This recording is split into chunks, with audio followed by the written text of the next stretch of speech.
Welcome back. President Biden is holding a White House summit on cybersecurity today with an A-list group of tech titans, including the CEOs of Amazon, Apple, and Microsoft. We know the stakes are high here after a string of high-profile attacks this year alone, including the Colonial Pipeline hack, which threatened to cripple critical American infrastructure. Here to talk about it is Karim Hijazi, CEO at Prevailion. Karim, good to see you again. Earlier today on Yahoo Finance Live, we had Deputy National Security Advisor for Cybersecurity Ann Neuberger on, and she was talking about today's summit and said that the U.S. government cannot mandate what private companies do with regards to cybersecurity. Given that, what do you expect to come from today's summit, if anything? Well, we all have hopes. And unfortunately, I'm among many of my peers that sort of say that the playbook keeps getting repeated over and over again, that is a little bit old and tired. And it's focused on vulnerabilities and patching and things like that, which are absolutely essential, but they're far from the actual problem, which is that the adversaries we're dealing with, the level of sophistication and how dynamic they are, has facilitated already a compromise effort. So rather than suggesting there's vulnerabilities that need to be patched, we should be addressing this latent embedding of these actors that are actually able to open doors whenever they want. And unfortunately, we're screaming this from the private sector side. The government isn't leaning as forward on this as I think we'd hope. And the kind of leadership they're bringing to the table, understand it on a sort of broad level, but not at the technical detail that I think is necessary. So I'm a little bit reserved on what I think may come of this. Does the current bipartisan, it sounds like you don't think the current bipartisan infrastructure bill goes far enough in putting in place the tools that the public and private sector need to combat these attacks. If you were in that room today with all of these folks at the White House, how would you guide them?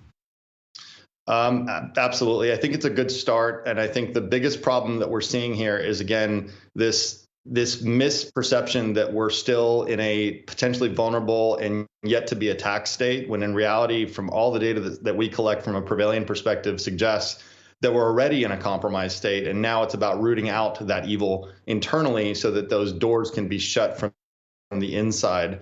Because the problem now is that it's no longer what it was 10 years ago, where there's hackers pounding on the outside of the gate to get their way in. They're using phishing attacks, they're using very sophisticated means to hack the people of these companies and these governments, which then afford the adversary the means to act like they're authorized to be there.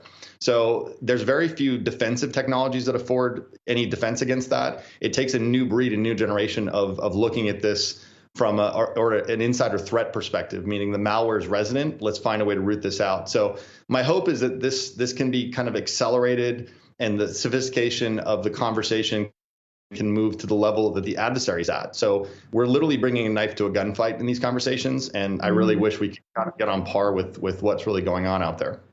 Yeah, good analogy. So let's break down what some of these bad actors are up to, because when it comes to disruptive malware, you say ransomware is not the only game in town. There's something called wipers. Please tell us what that is.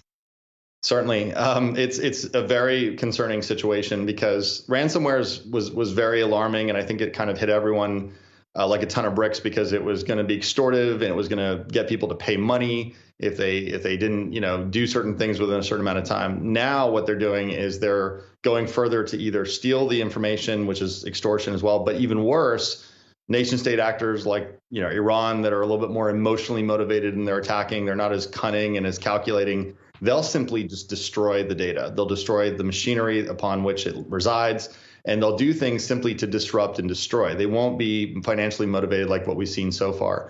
And what that represents for us in the longer run are things that have actors that have very little motivation for financial gain. They don't really care about getting caught. They're there to essentially, to be a brutal analogy here, but they're there on a bit of a suicide mission to simply deploy something that can destroy infrastructure, critical infrastructure, water treatment facilities, electrical grids, and then just watch the carnage ensue. And that's the part I think that we haven't seen yet. And my hope desperately is that we get ahead of that before it gets to that point. Money loss is bad enough. Cyber attacks that manifest into physical or kinetic attacks is far worse. What about the ongoing impact these are having on our supply chain. I mean, we saw it with SolarWinds, we saw it with Microsoft Exchange, a whole bunch of other companies are going through this. Are we just at the tip of the iceberg there in what these hackers can do, the damage that they can cause to our critical supply chain? Very much so, Alexis. The bigger challenge here is that we've relied on a very old modality for figuring out how secure our partners are, which is to ask them and essentially get some sort of assessment from them directly, or maybe scan them. And what I mean by that is assess whether they've got vulnerabilities that could be exploited. The real issue is much deeper and ingrained, which is that the actors, these threat actors, know exactly what these ecosystems look like. They'll know exactly which supply chain partners exist as sort of a hub and spoke approach. So if you get that one supply chain partner, that'll afford you access to many prime contractors that you might want to get to. So it's sort of a one-to-many ratio that they can use to bounce around. We saw that as a one attack that manifested into many. And so the reality here is that we've got to change our paradigm and our perspective that these supply chain partners are these weak points that can be leveraged and exploited by these bad guys. And then they can sit and wait until the right time exists for them to move in when vigilance has been, has waned and there isn't quite the level of, vigilance that needs to be there. You can't constantly be vigilant. We all know that. So unfortunately, they wait for that moment. They wait for holidays. We saw the situation happen with, I think, Kaseya during the 4th of July weekend. It's all strategized. It's all planned. They know exactly when there's skeleton crews on site. So we've got to change our perspective that this is going to be an attack that will find its way in magically one day, and think about it that it's already here. When are they going to activate it, and how are they getting that communication into this company to give directives to this malware, or what I like to call electronic spies that are already resident there? That's what we got to catch and remove before things get worse.